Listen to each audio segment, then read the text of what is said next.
အားလုံးပဲမင်္ဂလာပါရှင် EN Sign Page ကနေကြိုဆိုပါရစေ။ဒီနေ့တော့ကျမမိတ်ဆွေတို့ကိုရေခဲတောင်လေးပေါ့နော်။နှင်းနေရေခဲတွေနဲ့ဖုံးလွှဲနေတဲ့ပေါ့နော်။တကယ်ကိုပျော်ရွှင်စရာနေရာတစ်ခုဖြစ်တဲ့ဆွစ်ဇာလန်နိုင်ငံရဲ့တဘာဝအလှအပားတွေကိုအများကြီးမြင်နိုင်တဲ့ပေါ့နော်။နေရာလေးတစ်ခုအဲ့ဒါတော့ဗာလဲဆိုတော့ Mount Tillis ပဲဖြစ်ပါတယ်။ဒီ Mount Tillis ကိုသွားခဲ့တဲ့ခီးစဉ်ပေါ့နော်။ကျမပုံလေးတွေဗီဒီယိုလေးတွေကို sharing လုပ်ရတဲ့ဒီခီးစဉ်အကြောင်း tips လေးအချို့ကိုကျမမိတ်ဆွေတို့ကို sharing လုပ်ချင်ပါတယ်ရှင်။ Mount Tillis ကတော့ဆွစ်ဇာလန်နိုင်ငံအလယ်ပိုင်းလူစင်းမြို့ရဲ့တောင်ဘက်ပိုင်းမှာရှိတဲ့တကယ်ကိုလှပတဲ့မြို့လေးတစ်မြို့ဖြစ်တဲ့ Angerberg ရဲ့အပေါ်ပိုင်းမှာပေါ့နော်သူ့ရဲ့ပုံရှိတယ်။အဲ့ကိုသွားမယ်ဆိုလို့ရှိရင်ရထားနဲ့လူစင်းကနေပြီးတော့မှလူစင်း Angerberg Express ပေါ့နော်အဲ့ရထားကိုစီး45မိနစ်နဲ့အဲ့မြို့လေးကိုရောက်နေတယ်။ဘာကနေပြီးတော့မှ Tillis ကပဲကားစကန်တီကိုကျမတို့လမ်းလျှောက်သွားလို့ခါမဲ့ပေါ့နော် shuttle bus ကိုသုံးလဲလွယ်ရတယ်ပေါ့နော်ကျမတို့သွားတော့ကတော့ကျမတို့ကexpress ကားတွေနဲ့ပေါ့နော် push တွေနဲ့သွားခဲ့တာဖြစ်တယ်ပေါ့နော်ကျမတို့ကတော့လူစင်းရနေပြီးတော့မှတစ်ဆင့်သွားခဲ့ကြတာဖြစ်တယ်ပေါ့နော်အဲ့မှာတော့ဒီ cable ကားစီးရတဲ့အတွေ့အကြုံပေါ့နော်ဒါကတော့အရင်ကို exciting ဖြစ်တဲ့အတွေ့အကြုံလေးကိုရရှိခဲ့တယ်ဒီကျမတို့ပေါ့နော် Tillis express နဲ့ပေါ့နော် controller လို့ခေါ်တာပေါ့နော်controller နဲ့ကျမတို့ကstamp ပူတာကိုတက်ရတယ်လမ်းခီးမှာဆိုလို့ရှိရင်ရေကန်တွေအလဲပူတာတွေအဲ့ဒါကိုဖြတ်ပြီးတော့တောင်ထိပ်ကိုတက်ရတယ်ပထမအဆုံးကတော့ကျမတို့ကရိုးကေဘယ်ကားပေါ့နော်ပုံမှန်ကေဘယ်ကားစီးတယ်ဒါလေးကတော့ကေဘယ်ကားပေါ်မှာရိုက်ထားတဲ့ဟိုပါလေးပေါ့နော်ရေကန်လေးဖြစ်တယ်ပေါ့နော်ဆိုတော့ဒီကားကိုစီးပြီးရိုးကေဘယ်ကားကိုစီးတဲ့အချိန်မှာလည်းအရင်ကစိတ်ကပျော်ရှင်ရတယ်ပြီးလို့ရှိရင်ကျမတို့station ပေါ့နော် first station ကိုရောက်ပြီးတဲ့ခါဆိုလို့ရှိရင်ကျမတို့က360ဒီလဲပတ်နေတယ်ပေါ့နော်အလားပါကိုမြင်နိုင်တဲ့ပေါ့နော်ဒီ Tillis ကနေပြီးတော့ cable ကားကိုအဲ့ cable က controller ပေါ့နော် cable ကားကိုစီးခဲ့ရတယ်ပေါ့နော်ဆိုတော့ဒီမှာဆိုလို့ရှိရင် Mount Tillis ပေါ့နော်မှာဆိုလို့ရှိရင်ကျမတို့တွေ့ရတယ်ဒါဆိုတော့ Mount Tillis ကိုကျမတို့တွားရတယ်ပေါ့နော်လူစင်းကနေပြီး Mount Tillis ကိုတွားတဲ့လမ်းတစ်လျှောက်ကတွေ့ရတဲ့မြင်ကွင်းလေးတွေပေါ့နော်ကြည့်လိုက်လို့ရှိရင်ကျမတို့ပါလေးတွေလဲဆိုတော့ဒီမှာဆိုလို့ရှိရင်အိမ်လေးတွေကလည်းတသက်ရက်ကလေးတွေဒါမျိုးလေးပေါ့နော်ဒါမဲ့ဒါရွာလေးပေါ့နော်မျိုးမဟုတ်ဘူးဆိုတော့အိမ်လေးတွေကလည်းတသက်ရက်ကလေးတွေပေးမှအနောက်မှာတောင်ဆန်းတောင်လန်းလေးတွေနဲ့ပေါ့နော်ဒီမှာရှေ့ရှက်အစအကြောက်သွားမယ်ဆိုလို့ရှိရင်မိတ်ဆွေတို့မြင်ရပါလိမ့်မယ်ကျမတို့စမ်းကြောင်းလေးတွေကျမတို့ဒါကတော့ကျမ EN Sign Page ကကိုကြီးပေါ့နော်ကိုဆိုင်မွန်ကားပေါ်ကနေရိုက်ထားတဲ့ဗီဒီယိုလေးဖြစ်တယ်ပေါ့နော်ဒီဗီဒီယိုလေးကတော့တကယ်ကိုအဖုံးဖြတ်နိုင်တဲ့ဗီဒီယိုလေးဖြစ်တယ်ဒီဗီဒီယိုလေးရှိလို့လည်းကျမမိတ်ဆွေတို့ကိုဒီလိုမျိုးsharing လုပ်နိုင်တာဖြစ်တယ်ပေါ့နော်ဆိုတော့ဒီမှာဆိုကြည့်လိုက်ရင်ဆွစ်ဇာလန်နိုင်ငံဘယ်နေရာကိုပဲကြည့်ကြည့်ပေါ့နော်တအားကိုလှပါတယ်မြက်ခင်းလေးတွေကအစားပြီးရင်ဒီလိုလိမ့်ဆန်ပေါ့နော်ကျွဲတွေနွားတွေပေါ့နော်ဒီဟာလေးတွေကအစားဘယ်နေရာကိုကြည့်ကြည့်ဟိုဘယ်လိုကောင်းမလဲ poster တစ်ခုကြည့်နေရတယ်လို့ခံစားချက်ကိုရတယ်ပေါ့နော်ဘာဖြစ်လို့ဆိုတော့သူ့ရဲ့အနောက်မှာတွေကအနောက်ခံကတောင်တန်းတွေရှိတယ်ပြီးရင်အရှေ့မှာစမ်းချောင်းလေးတွေရှိတယ်နောက်တစ်ခါအိမ်လေးတွေပေါ့နော်အိမ်လေးတွေကလည်းသူ့ဟာလေးတွေကတသက်ရက်အိမ်လေးတွေပေါ့နော်ဒါဆိုဘေးဘက်ကညာဘက်ကတောင်ဆောင်ကအိမ်လေးတွေဘယ်ဘက်ကအိမ်လေးတွေပေါ့နော်သူတို့အိမ်လေးတွေကတကယ်ကိုတသက်ရက်လေးနဲ့ကြည်နူးစရာကောင်းတဲ့မြင်ကွင်းလေးတွေပေါ့နော်ဒါဆိုလို့ရှိရင်ကျမတို့ဒါကားပေါ်ကနေရိုက်ခဲ့တာဒီ Mount Tillis ကိုသွားတဲ့လမ်းတောက်လျှောက်ပေါ့နော်ဘယ်ဘက်ကိုကြည့်ကြည့်ညာဘက်ကိုကြည့်ကြည့်ဒီလိုအိမ်လေးတွေနဲ့သူတို့ကားလေးတွေနဲ့အိမ်လေးတွေကလည်းတချို့တွေကတိုက်မဟုတ်ရင်တော့ပြင်အောင်အိမ်လေးတွေကတသက်ရက်ကလေးတွေရှိနေတာကိုတွေ့ရတယ်ပေါ့နော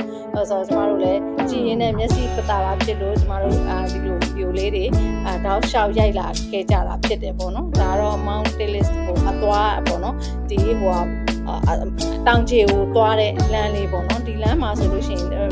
ရှေ့နားရောက်လို့ရှိရင်ကျမတို့ရထားလမ်းလည်းတွေ့ရမယ်စမ်းကြောင်းလေးတွေလည်းတွေ့ရမယ်အခုဒါဆိုလို့ရှိရင်ညာဘက်ကဒါရထားလမ်းပေါ့နော်ဒီရထားလမ်းနေပြီးတော့ရထားစီးပြီးတော့မှလည်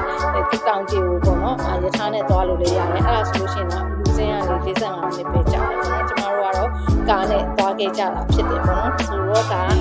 Mount Tillisရဲ့ပေါ့နော်တောင်ကျေဘက်ပိုင်းရောက်နေပေါ့နော်တောင်ကျေဘက်ကတောင်လေးတွေဟိုထိတ်မှမြင်နေရတဲ့ဟာဆိုလို့ရှိရင်ဒါတခြားကြီးတော့မမြင်အောင်ပေါ့နော်တိတ်နေဖုံးနေတယ်တခြားကြီးမမြင်အောင်အဲ့ဒါဆိုလို့ရှိရင်ကျမတို့အိုက်တောင်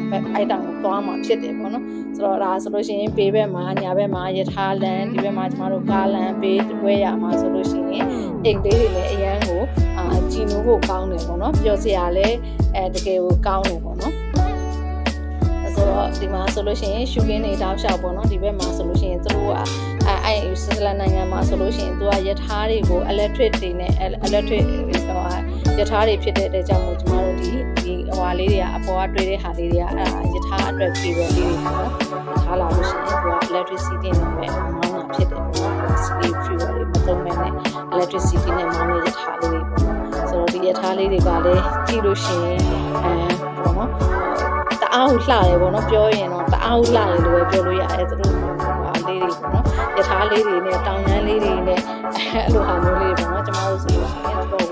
သဘောကျခဲ့တယ်ဒါပေမဲ့ကျမတို့ခီးစဉ်သွားတော့ကျမတို့ရထားမစီးခဲ့ရအောင်ပေါ့နော်ကားနယ်ပဲတောက်လျှောက်ကျမတို့ကနိုင်ငံခုနကယူရိုနိုင်ငံခုနနိုင်ငံလောက်ကိုတောက်လျှောက်သွားဆိုအိုက်ကားတစ်စီးနဲ့ပဲအကုန်လုံးအနှံ့သွားခဲ့ကြတာဖြစ်တယ်ပေါ့နော်ဒါဆိုလို့ရှိရင်ရထားလမ်းကညာဘက်ကိုဖက်ထွက်သွားပြီးတော့မှကျမတို့ဒီကားလမ်းကကြတော့ဒီဟိုပါပေါ့နော်ဒီရွာလေးဘက်ကနေပတ်ပြီးတော့မှလာခဲ့ကြတဲ့ပုံစံလေးပေါ့နော်ဒီဘက်ရွာနဲ့ဘက်ကနေပတ်တယ်ဒါရွာကနေပြီးတော့တောင်ကြီးနားတစ်လျှောက်ကအိမ်လေးပေါ့နော်အရှိနားမှာဆိုကျမတို့စမ်းချောင်းလေးတွေထပ်ပြီးတော့မြင်ရမယ်ဒီစမ်းချောင်းလေးတွေနဲ့တောင်ကြီးနဲ့ရထားလမ်းလေးနဲ့ပေါ့နော်အဲ့ဟာလေးရဲ့မြင်ကွင်းရလဲတကယ်ကိုကြည်နူးဖို့ကောင်းတယ်ပေါ့နော်အပြင်မှာဆိုလို့ရှိရင်ပို့ပြီးတော့မှဒီတက်ကပို့ပြီးကြည်နူးဖို့ကောင်းတယ်ဒါဗီဒီယိုတွေကတော့ကျမတို့တော်တော်များများကိုအဆင်ပြေအောင်ပေါ့နော်ငြိမ်နေအောင်လို့ရိုက်ထားတာဒါပေမဲ့ကားပေါ်ကရိုက်ရတဲ့အတွက်ကြောင့်မြင်ကွင်းအားလုံးကတော့ပုံမပါဘူးပေါ့နော်ဆိုတော့ဒါပေမဲ့တော်တော်များများမြင်ရပါတယ်ဒီမှာဆိုလို့ရှိရင်ညာဘက်ကပေါ့နော်ဒီတောင်ကုန်းလေးတွေပေါ်ကအိမ်လေးတွေဆိုလို့ရှိရင်လည်းတအားကိုလှတယ်ပေါ့နော်ဆိုတော့ဒီမှာဆိုလို့ရှိရင်ဘယ်ဘက်မှာလည်းအိမ်လေးတွေရှိတယ်ညာဘက်မှာလည်းအိမ်လေးရှိတယ်ဒါတော့ကျွန်တော်တို့တောင်ပေါ်ကိုပေါ့နော်တက်နေတဲ့လမ်းလေးပေါ့နော်တောင်ချီထိသွားတဲ့လမ်းလေးပေါ့နော်အဲ့လမ်းလေးတောင်ပေါ်တက်တဲ့ခါကျတော့ကျွန်တော်တို့ခုနပြောသလိုကေဘယ်ကားတွေနဲ့တက်ရတာဖြစ်တယ်ပေါ့နော်ကွန်ထရိုလာတွေနဲ့တက်ရတာဖြစ်တယ်ပေါ့နော်ဆိုတော့ဒါဆိုလို့ရှိရင်ဒါလမ်းစုံလေးပေါ့နော်ဆိုတော့သူတို့ရဲ့ဘဘကဆိုရင်ကားသေးသေးလေးရှေ့ဘက်ကဆိုတော့ကားလေးတွေဆိုလာနေတာဒါကတော့ကျမတို့ကေဘယ်ကားပေါ့နော်ကေဘယ်ကားစီးတဲ့တပ်ပုံလေးတွေပေါ့နော်ဒါကတော့ကျမရိုက်ပြထားတာဖြစ်တယ်ပေါ့နော်ကေဘယ်ကားပေါ်ကနေလှမ်းပြီးတော့မှရိုက်ထားတဲ့တပ်ပုံလေးတွေပေါ့နော်ဆိုတော့ဒီမှာဆိုလို့ရှိရင်သူကဒီလိုထီရှူတော့လိုဟာမျိုးလေးကိုတောက်လျှောက်ဖြတ်သွားတယ်ဒါတော့တောင်ထိပ်ကပုံလေးတွေပေါ့နော်ဒါတောင်ထိပ်ကဆိုတော့ရေခဲလေးတွေနဲ့မြင်နေရတယ်ပေါ့နော်ဒါတော့ကေဘယ်ကားပေါ်ကနေရိုက်ထားတာအဲ့မျိုးကအိမ်လေးတွေရဲ့ပေါ့နော်ဒါဆိုလဲကေဘယ်ကားပေါ်ကရိုက်ထားတဲ့ပုံလေးတွေပေါ့နော်လည်းကေဘယ်ကားပေါ်ကရိုက်ထားတဲ့ပုံလေးတွေဖြစ်ပါတယ်ဒါဆိုလို့ရှိရင် Mount List ကိုကျမတို့တက်နေကြပြီပေါ့နော်ဒါဆိုလို့ရှိရင်ကေဘယ်ကားပေါ်ကတောက်လျှောက်ကျမတို့ရိုက်ထားတဲ့ပုံလေးတွေပေါ့နော်ဒါတော့ရေကန်လေးခုနကကျမပြောတဲ့ရေကန်လေးကိုဖြတ်ရတယ်လို့ပြောတဲ့ရေကန်ပုံလေးတွေဒါလည်းရေကန်နဲ့ပေါ့နော်ဒီရေကန်လေးကလည်းတော်တော်လှတယ်ကေဘယ်ကားပေါ်ကကြည့်ရင်မြင်ငွေလေးကတော်တော်ကိုဟိုပါပေါ့နော်ကြည့်လို့ကောင်းတယ်လှတယ်ပေါ့နော်ဆိုတော့တော်တော်လေးဟိုပါဖြစ်တယ်ဒီမှာဆိုလို့ရှိရင်ခုနဟာမျိုးလေးပဲပေါ့နော်ဒီမှာဆိုလို့ရှိရင်ဒီမှာဒီကေဘယ်ကားတွေကနိုင်ငံတကာအလံတွေပေါ့နော်မြန်မာနိုင်ငံအလံလည်းတခုကျမတို့တွေ့ခဲ့တယ်ဒါပေမဲ့တခြားမရိုက်ခဲ့ရဘူးပေါ့နော်ဒါတော့ကျမတို့ဇနီးမောင်နှံတယောက်ကေဘယ်ကားပေါ်မှာပေါ့နော်ကေဘယ်ကားပေါ်ကနေလှမ်းရိုက်တဲ့မြင်ကွင်းလေးတွေပေါ့နော်ဆိုတော့ဒါအားကြီးတော့ဟိုကောင်းတော့မရခဲ့ဘူးပေါ့နော်ဆိုတော့ဒါလည်းကေဘယ်ကားပေါ်ကနေလှမ်းရိုက်ခဲ့တဲ့မြင်ကွင်းလေးတွေဖြစ်တယ်ပေါ့နော်ကေဘယ်ကားဘေးကနေဖြတ်သွားတဲ့ကေဘယ်ကားလေးကိုလည်းမြင်ရတယ်ဒါကတော့အနောက်ဘက်ခြမ်းကိုလှမ်းပြီးရိုက်လိုက်တာပေါ့နော်တခြားကေဘယ်ကားတွေကိုမြင်ရအောင်လို့ရိုက်ခဲ့တဲ့ပုံလေးတွေဖြစ်တယ်ပေါ့နော်ဆိုတော့ဒါကေဘယ်ကားတောက်လျှောက်ပေါ့နော်ဒီကေဘယ်ကားတောက်လျှောက်နင်းသွားနေတဲ့တောက်လျှောက်မှာရိုက်ခဲ့တဲ့ပုံလေးတွေပေါ့နော်တောင်ပေါ်ရောက်သွားတဲ့အချိန်မှာဆိုလို့ရှိရင်ကျမတို့glacier park ရှိတယ်အဲ့ပေါ်မှာနော်နှင်းနေနဲ့ဆော့လို့ရတယ်နောက်ပြီးတော့ glacier cave ရှိတယ်ပေါ့နော်ဒီမှာဆိုလို့ရှိရင် cliff wall တွေအများကြီးပဲပေါ့နော် attraction တွေကလည်းအများကြီးရှိတယ်ပေါ့နော်ဆိုတော့ဒါတအားကိုကြည့်လို့ကောင်းတယ်ကျမတို့ဒီ mountain list ကိုသွားမယ်ဆိုလို့ရှိရင်တော့အဝယ်စားတွေအနေနဲ့ပေါ့နော်ကျမတို့တအားအေးတယ်ပေါ့နော်အေးတဲ့အတွက်ကြောင့်မို့ကဲကိုပေါ့နော် warm clothing တွေဟိုထုတ်တွေလက်အိတ်တွေဒီကလည်းမှန်နေတာတွေကတော့မ